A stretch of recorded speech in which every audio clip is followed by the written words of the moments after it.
Welcome everybody to the Keeping Score podcast presented by Corwin Motors. This week we have a short episode for you with the state tournaments wrapping up and the basketball season coming to an end. So let's get right into this week's highlights that you might have missed. The Bigfork girls were looking to get back into the championship game this year again, but unfortunately they didn't reach the podium as they fell to the Havre Blue Ponies 48-31 for a third place trophy at the State A girls basketball tournament at the First Interstate Arena on Saturday.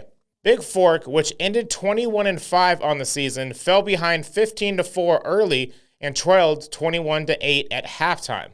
Senior Braden Gunlock had 11 points and 9 rebounds in her final high school game, but the Vows went over 11 minutes without scoring in the first half and shot just 19% from the floor. They were able to reach the third place game with an earlier 57-55 win over Lewistown.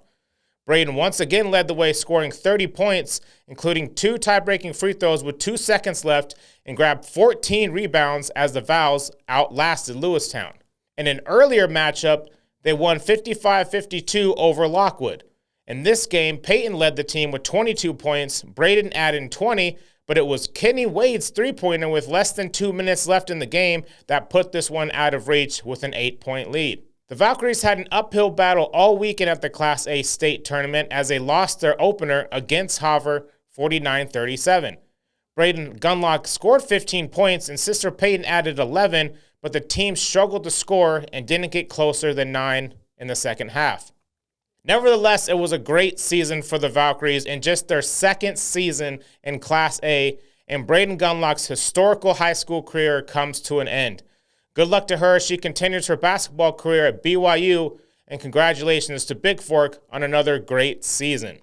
For Columbia Falls, they dropped both of their games in the state tournament, losing their opener to defending champion Billings Central before a historic effort from Kierra Kemppainen had the Wildcats almost completing a comeback against a good team in Frenchtown.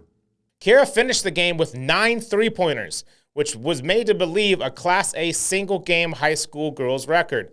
Unfortunately, this wasn't enough as they dropped the loser-out game to the Bronx 67-59.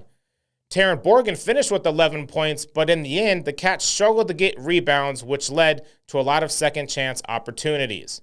Columbia Falls' first game, the Rams scored the first 9 points, gave up 2 Wildcat free throws, then scored the next 15 as Billings Central won easily 70-35. The Cats didn't get a field goal until Kierra Kemppainen's 3 at 6 minutes left in the second quarter to cut the gap to 27-7. Taryn Borgen and Emily Alton each scored 8 points for the Wildcats as they finished the season 12-12. Congratulations to Columbia Falls on a great year for them as well. Moving over to the boys' side of the bracket, Ronan almost came in third place, but they lost to Billings Central 45-40. Wade Qualtier led all scorers with 14 points for the Chiefs, but the Rams' defense was too much to overcome as they forced Ronan into 10 turnovers in the second half after Ronan had a 5-point lead at the break. The Chiefs were able to make it to the third-place game because of a win over Browning earlier in the day, 76-63, and they beat East Helena 73-67. In their battle with Browning, senior Tayden Edmo led the 5 Chiefs in double figures with 19 points, and Ronan withstood every push by Browning in a full-court battle. Wade Qualtier and fellow senior Chad Higgins had 10 points each for Ronan, with Higgins adding 9 rebounds. Royce Madplum knocked down a pair of three-pointers and scored 15 points to lead Browning, which ended their season 15-8. Even though they came up just short of the podium, I wanted to congratulate Ronan on another great season for them as well. Before facing Ronan in the loser-out game, Browning did pick up a win on Thursday 49-44 over Glendive, but lost to Lockwood 56-47 in the semifinals. Lockwood ran out to a 28-10 lead and held off Browning's comeback to get back to the title game. Noah Butterfly led Browning with 11 points, Jude Rivas added 10, but the trademark burst by the Ronan Indians never came. Congratulations to Browning on another great season for them as well. In case you might have missed it in the paper or haven't seen it yet online, Skyview boys beat Billings West 48-46 in the Class AA championship, while the other girls' winner was Gallatin over Billings West 66-63 in overtime. For Class A, Dillon boys beat Lockwood 51-46 for their state championship, and the Dillon girls lost by 2 points in a tough battle with Billings Central 54-52 to finish in second. For a full list of all the high school sports scores, we did post them over the weekend in the paper, and be sure to check out the Daily Interlake website where we do more of a thorough dive into each game and what happened for all the games the local Valley teams might have played in.